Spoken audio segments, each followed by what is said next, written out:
नमस्कार, मी श्रीधर पेडणेकर, सामाजिक कार्यकर्ता, सिंधुदुर्ग। सावंतवाडी विधानसभा मतदारसंघावर मी काही भाष्य केली होती।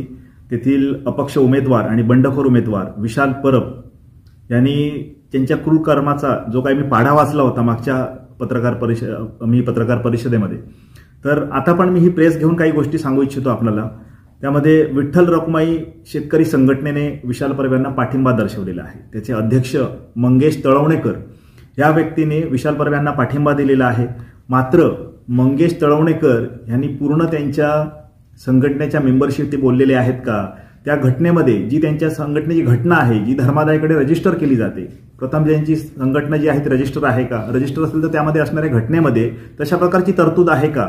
कारण प्रत्येक संघटना त्याची काही मूलभूत त्यांच्या घटनेमधील काही पॉइंट्स असतात, ज्याच्यामध्ये ते सामाजिक कार्यासाठी काम करतील, शेतकऱ्यांसाठी काम करतील, एखादी क्रीडासाठी काम करतील। अशा प्रकारे राजकीय संघटनेसाठी किंवा राजकीय व्यक्तींसाठी काम करेल ही संघटना, अशा प्रकारचा त्या ठिकाणी मुद्दा आहे का? मग मंगेश तळवणेकर ह्या अध्यक्षांना पूर्ण संघटनेच्या इतर मेंबर्सने तशा प्रकारची परमिशन दिलेली आहे का?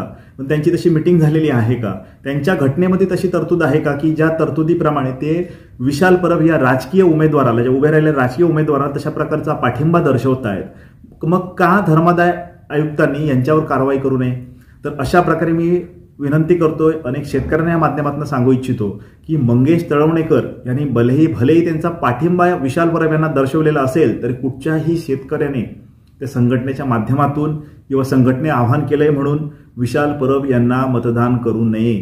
कारण जर संघटनेच्या माध्यमातून अशा प्रकारचं आवाहन केल्यानंतर जर विशाल परब यांना मतदान होत असेल तर भविष्यात तुमच्या मागे अनेक प्रश्न आणि प्रश्नचिन्ह उभी राहतील। त्यानंतर आपल्याला अनेक संकटांना सामोरं जावं लागेल। कारण विशाल परब यांनीच आरोंदा असेल, भटपाणी असेल, नानोस असेल, तळेकरवाडी असेल, रेडी असेल, गावतळे असेल, या अनेक गावांमध्ये चुकीच्या पद्धतीने गैरव्यवहार करून लोकांच्या जमिनी घेतलेल्या आहेत।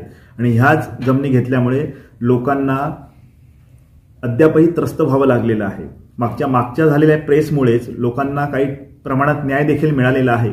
मी एक सामाजिक कार्यकर्ता म्हणून लोकांना एक आवाहन करत आहे की कुठच्याही शेतकऱ्याने विशाल परब यांना मतदान करू नये, जेणेकरून तुम्हाला नंतर काही गोष्टींना सामोरं जावं लागेल। त्यामुळे तुम्ही वेळीच ह्या गोष्टी समजून घ्या आणि कुठच्याही शेतकरी संघटनेने सांगितलं म्हणून त्या शेतकरी संघटनेच्या मागे उभे राहू नका।